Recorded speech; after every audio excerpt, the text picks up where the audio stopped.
The 2016-17 provincial budget saw operating funding for school divisions cut by $22 million.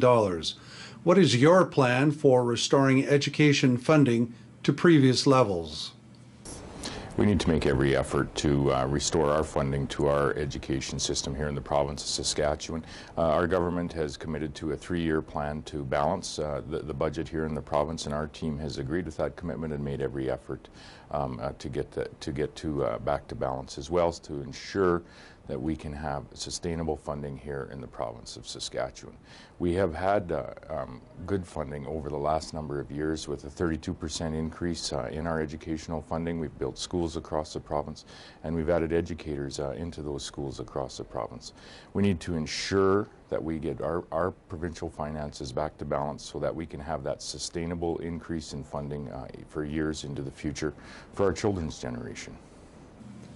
Teachers know the importance of inclusive education. This means accommodating students regardless of their physical, emotional, intellectual, or social differences.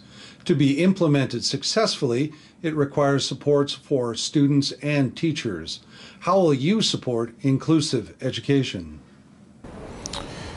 Yes, our students across the province often do require intensive supports, and those supports are right in our classrooms. We do have the student-first approach that we have initiated here in the province of Saskatchewan, and we need to continue and build on that approach. And we have invested about $1.6 billion in student supports across the province over the last number of years, and we need to continue that. In particular, ensure that those supports get to our classrooms, and most importantly our early years classrooms, to support those students, to ensure that they don't fall behind and become higher need students in the later years. So those supports not only need to continue into the future, but they do need to ensure they get to the classrooms, and most importantly those early primary years.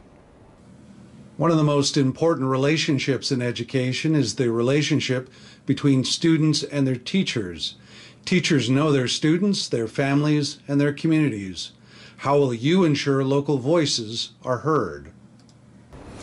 We need to ensure that as we move forward that we keep our local voices, and we are committed to continuing with the locally elected school boards, so that we have those local voices in our school divisions across the province of Saskatchewan. We also need to continue to ensure that we consult with all of our stakeholders and all of those involved, and that includes our frontline educators, our school community councils, when we look at changing things in our school system, such as our curriculum across the province. This is the engagement that we need to continue, and that I'm committed to as we move forward with our education system. The United Nations Convention on the Rights of the Child guarantees access to high-quality public education. What steps will you take to ensure students across our province receive a high-quality education within Saskatchewan's publicly funded public education system? Well, over the last decade, we have invested in our capital across the province, and invested in our human resources and our educators across the province, and that needs to continue into the future. We also need to continue with efforts such as our education sector strategic plan, focusing and measuring our grade 12 or our graduates across the province. As we continue, I firmly believe that we need to have a very open conversation as well about investments in our early years and in our primary grades, to ensure that our students are not falling behind at an early age, and ensure that they have every opportunity to learn and to achieve that graduation that our students in Saskatchewan so rightly deserve.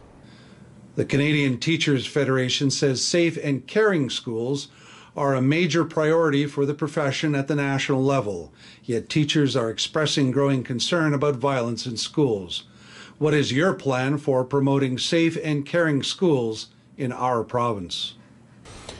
Safe and caring schools and communities in our province is a responsibility that falls on all of us, not only those that work in our schools, such as educators and others that work with our students and work with our students in sporting events outside of our schools, but it also falls on us as parents, on us as members of a community, to ensure that our schools are safe, and thereby our communities as well.